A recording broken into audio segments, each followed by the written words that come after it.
entender a palavra de Deus, né? Quando eles recebem o Espírito, eles falam em línguas, mas essas línguas são faladas na própria língua da pessoa. A gente tem que entender.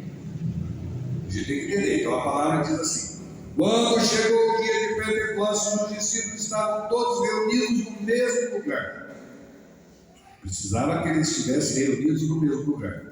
E de repente veio do céu um barulho como se fosse uma forte ventania. Estava uma imagem aqui, que era os 7 dons, né?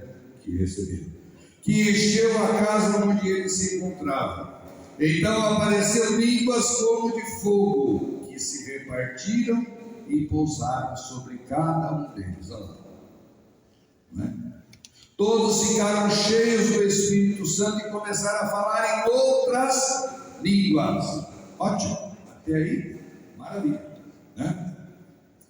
Conforme o Espírito os inspirava, moravam em Jerusalém judeus devotos de todas as nações do mundo. Quando ouviram o barulho, juntou-se a multidão e todos ficaram confusos, pois cada um ouvia, olha lá, cada um ouvia os discípulos a falar em sua, olha lá, a própria língua. A própria língua. Ali morava brasileiro, morava japonês, morava chinês, morava americano, morava árabe, morava tudo. E cada um falava uma língua diferente. A gente se comunica com as pessoas que falam língua diferente da gente, e a gente não sabe falar a língua. É interessante que a gente se comunica com a língua do amor, né? Um exemplo disso, quando eu fui para o Rio de Janeiro, que o Papa veio, todo mundo aí se encontrava com americano, argentino, tudo, e as pessoas falavam e a gente se entendia. Por quê? Porque a gente falava a língua do amor.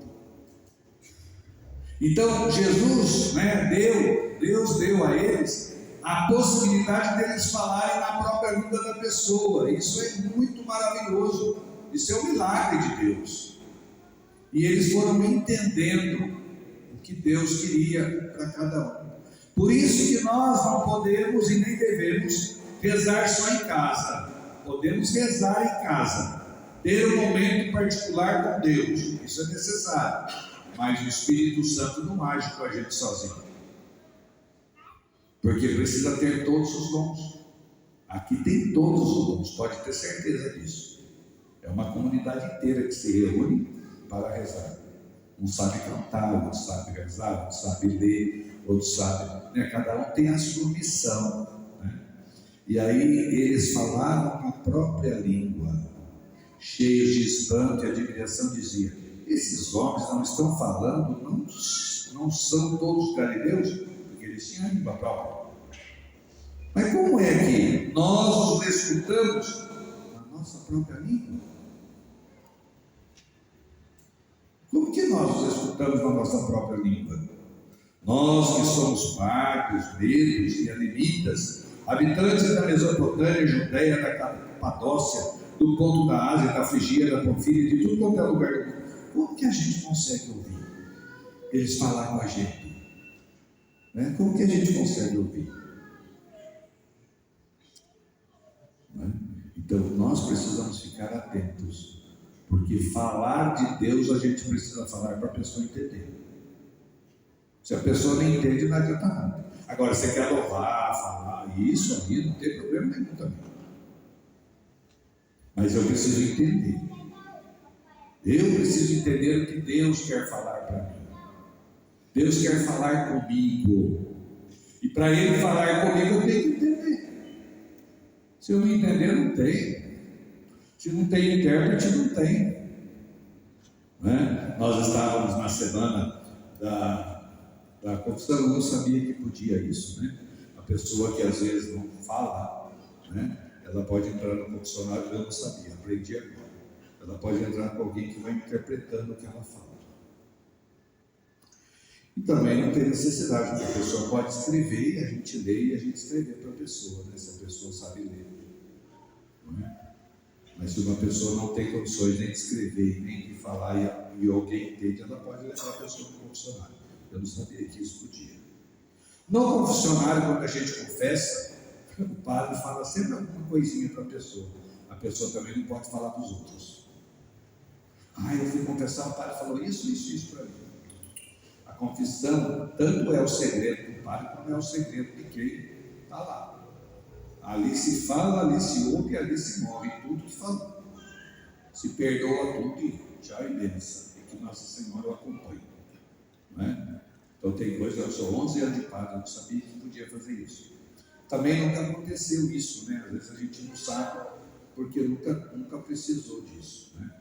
Então, tudo na igreja precisa ser feito o que a liturgia pede. Foi uma semana de uma catequese tremenda dos padres.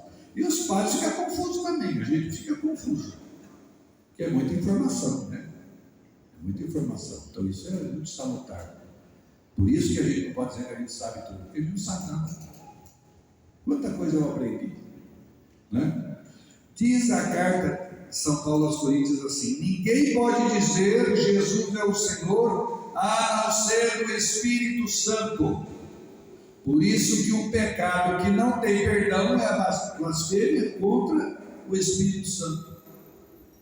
Porque é o Espírito Santo que está nos defendendo. Aonde está o Espírito está o Pai, onde está o Pai está Jesus. Mas é o Espírito Santo que conduz a nossa igreja. É o Espírito Santo que faz com que nós estejamos aqui. É o Espírito Santo que vai mostrando para a gente como que a gente tem que agir na vida. Não adianta eu falar do Espírito Santo se eu não amo meu irmão, minha irmã. Não adianta eu falar do Espírito Santo se eu não respeito meu filho, minha filha e minha esposa. Não adianta. Não é? Viver as coisas de Deus é renunciar e amar.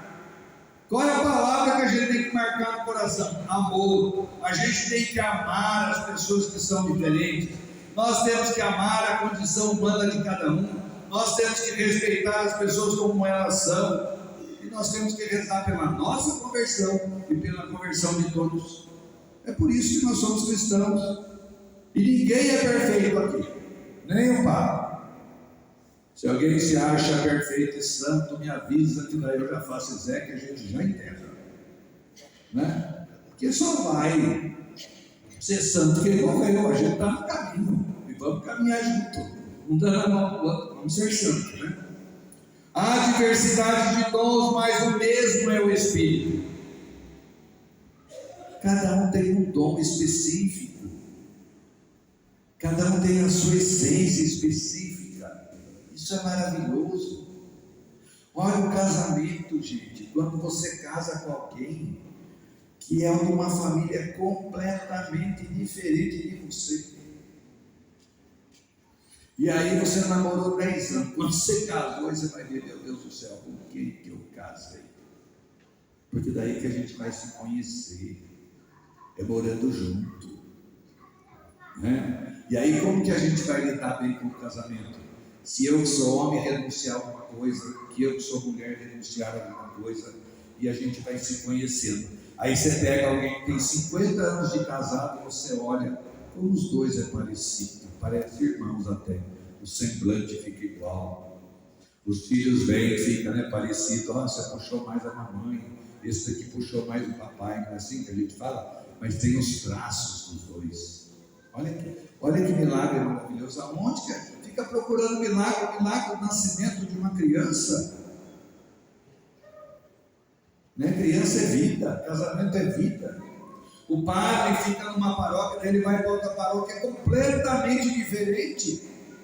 Aí o que ele aprendeu lá, ele traz para cá, aqui ele aprende muita coisa, né? Começa a lutar essa mudança de padre, né? Que a gente vai aprendendo na vida com os outros.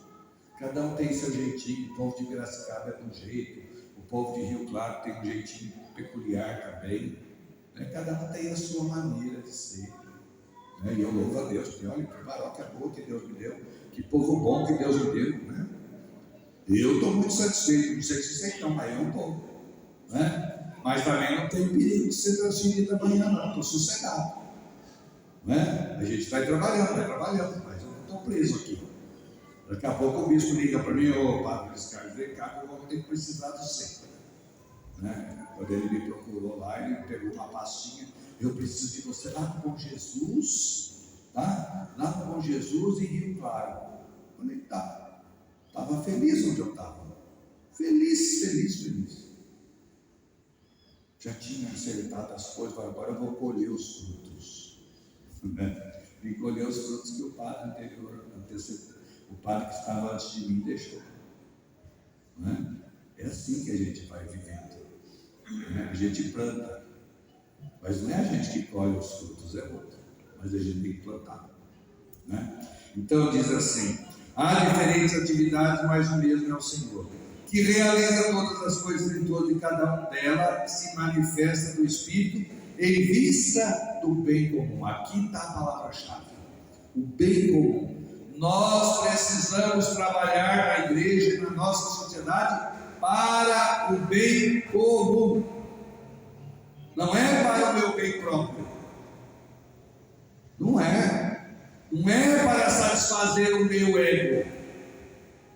A gente que é cristão católico, apostólico romano, em tudo que nós fazemos, não só aqui na igreja, como em qualquer lugar, no espaço que a gente está, nós precisamos pensar no bem comum. Né? Então Deus, qual que é o desejo de Deus? É que todos sejam um. Isso vai acontecer no final dos tempos, pode ter certeza. Não vai ter divisão de nada, porque todos nós somos filhos de Deus. Né? É para o bem comum. Como o corpo é um, embora tenha muitos membros, e como todos os membros do corpo, embora sejam muitos, formam um só corpo. Eu tenho uma unha encravada para você ver se dói o corpo inteiro. Né? Se dá uma febre, você sente dor no corpo inteiro. É cada um membro diferente, mas forma um membro, um corpo só. Quem é a cabeça do corpo é Cristo. Né? Então que nós possamos ver isso. A palavra que nós escutamos segundo João diz assim: assim como o Pai me enviou, também eu vos envio. Recebei o Espírito Santo. Então o Espírito Santo não é exclusivo de uma pessoa só. O Espírito Santo é de todos. Quem tem a plenitude do Espírito Santo na terra? Os apóstolos. Quem são os apóstolos? Apóstolos, os bispos. Nem o padre tem. Nem o padre tem. São os apóstolos. Mas nós temos o Espírito Santo, porque nós somos batizados em nome do Pai, do Filho e do Espírito Santo. Trazemos dentro de nós essa marca, né? Então, as portas do lugar onde os discípulos se encontravam, Jesus entrou e pôs-se no meio e disse assim: a paz esteja convosco. E ele falou 2 vezes: a paz esteja convosco. Aliás, quando a gente vai abençoar uma casa, geralmente tem a oração: a paz esteja convosco. Por quê? Porque é Cristo entrando na sua casa, né? Não que ele não estivesse, mas é uma bênção. Como o Pai me enviou, também eu vos envio. E depois de ter dito isso, soprou sobre eles e disse: recebei o Espírito Santo.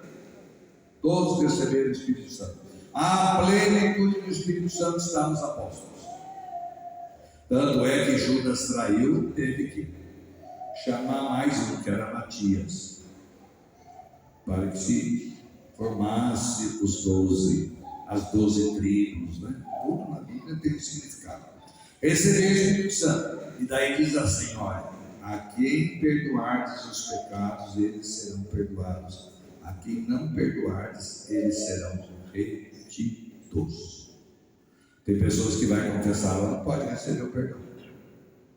Ela pode receber uma bênção, não o perdão. Porque ela não está vivendo em comunhão total com a igreja. Mas a gente não pode negar a bênção. Mas a absolvição, sim. Se você vai casar, se você tem uma ideia, se você for casar e o padre estiver assistindo o casamento e o padre fazer uma pergunta e por brincadeira o noivo falar não, ele encerra o casamento na hora e não acontece mais. Não se brinca com as coisas de Deus. No curso de noivos a gente fala muito isso. Na igreja precisa existir o respeito a Deus. Se eu faço uma brincadeira, o padre pode na hora falar: esse casamento, chega bem pertinho do noivo e fala assim: olha, eu vou só dar a bênção e você vai embora. O casamento não aconteceu. Você não vai assinar o papel hoje. Você vai voltar com mais maturidade para poder casar de novo. Não se brinca com as coisas do sagrado. Não se brinca com as coisas do sagrado. A gente não pode brincar. As coisas são sérias. Nós temos que fazer com que as coisas de Deus se tornem sérias. Então, quando você monta dentro de uma igreja um monte de isopor, depois você derruba, que seriedade que tem isso aí? Nenhuma. Eu sempre disse: olha, a arca da aliança é Nossa Senhora. Não tem arca. Não tem arca. A arca é Nossa Senhora, ela já deu a luz. E a gente dá mais valor a um pedaço de pau do que o Cristo ressuscitado. A gente dá mais valor à marcha de uma arca do que você vir fazer uma adoração do Santíssimo, que o padre às vezes precisa implorar para os ministros participar. Agora nós estamos marcando o nome de quem vem. Depois a gente quer saber por que não vem. Ou a gente se doa 100%, ou a gente não se doa. Ou a gente vive as coisas de Deus no máximo. Claro, quem trabalha não pode, né, gente? Claro, a gente sabe. Mas por que eu não vou na adoração? O padre Danilo está colocando lá na paróquia dele, tem horário para cada ministro. Não pode deixar de passar pela adoração. Porque as coisas têm que ser sérias. Eu quero ser ministro da Eucaristia, mas eu não quero ter compromisso com Deus. Então vai plantar coquinho na beira do asfalto com picadeiro de borracha. Ou tem seriedade ou não tem. Ou eu assumo a minha vocação ou eu não assumo. Não é? Então a gente tem que começar a colocar cada um no seu lugar. E aí o padre vai começar a tomar atitude. Aí fala: nossa, mas esse padre é ruim. Não se preocupa não, que eu vou fazer o que está dentro da igreja, que a liturgia me pede, que eu bispo manda. Quando eu cheguei aqui, o bispo disse para mim: troca todos os ministros. Foi isso que ele me disse. Eu disse: eu não posso trocar, porque aqui eu tenho ministros e eu não é uma comunidade que a gente tenha facilidade de chamar gente. Expliquei para ele. Não tive problema nenhum de ficar trocando. Não fiz isso. Pode ver, foi muitos poucos que saíram. E nem tenho essa intenção. Eu prefiro deixar isso para o outro padre que chegar. Mas se for preciso mexer para que a gente possa ter um pouco mais de seriedade naquilo que a gente faz, pode ter certeza que não é só os ministros, não, nem tudo. Quando uma pessoa chega para mim e fala: padre, eu não quero mais fazer parte. Tchau. Não pensa que eu passo a mão na cabeça não, viu? Então não chega lá: padre, não, tchau, você não quer? Tchau. Se veio com frescura e dizendo para mim implorar, dança. Bonito. Se chegar em mim, é na hora que eu falo tchau. As coisas de Deus têm que ser com seriedade. E espero, que aqui, eu estou olhando bem vocês, viu? Eu quero chamar bastante ministro, gente nova daqui. Então estou de olho, quem participa na missa. Eu estou de olho em vocês. E vamos chamar. E vamos fazer com que venha mais gente trabalhar aqui na capela. Tem que haver mais gente. É para somar, não é para dividir. Então o padre vai prestando atenção, quem participa da missa, que vem toda semana. O padre só está. Pensa que eu não estou observando? Faz 3 anos e pouco que eu estou observando. Então que a gente possa viver a nossa fé de uma maneira consciente. Então, falar do Espírito Santo precisa viver aquilo que fala. Precisa viver aquilo que fala. Nós não podemos falar da boca para fora. E São Paulo diz assim: esforçai-vos para que a gente não peque. Isso já é 50% da nossa salvação.